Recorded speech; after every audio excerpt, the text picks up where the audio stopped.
è perché lei ci stanno giovinotte che va presso e lei vive nel mondo dei sogni. E noi non mi mai sapevo.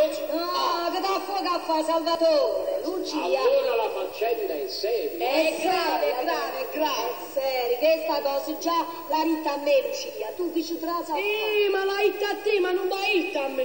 E perché? Tu chi sei? Ma come così? Chi sei? Ma per me chi sono? Ma sai che uomini da casa chi sono? Chi sono? Sì, mia e papà. I responsabili siamo noi. E noi l'abbiamo saputo oggi, è chiaro? Hai capito, no? Vabbè.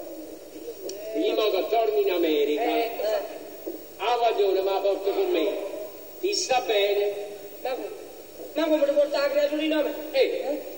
Oggi, ma allora che non ci siamo proprio spiegati? Ma come tu ti porti sto facendo tutto questo quasi che tu ti porti anche a me? Ma non esiste proprio! Non esiste proprio! Ecco qui.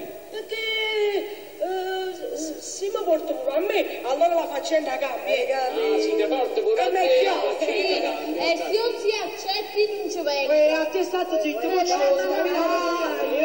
lo sai, io no, abbiamo capito tutte cose. Noi e Lucia abbiamo fatto un servizio. Ma siete una cosa mia. Non ti pare che mo Purissa fa troppo nome positivo? Oggi, ma allora è fornuto che sono un po' da te. Che poi da te, capito? Vuoi fare l'uomo insieme, stiamo come ti dice, Lucia ci dimmi, allora ti avrò permesso a te a fare un servizio. No, ma poi andiamo stavolta. Possiamo andare, andiamo bello, diciamoci, andiamo. Però, ci sta un però. c'è un però. Oggi va, accompagnalo tu, va. Per un compromesso, va. Agli ordini, comandante. Andiamo. Ma tu capite che la pigliate te, che te lo da te, capito?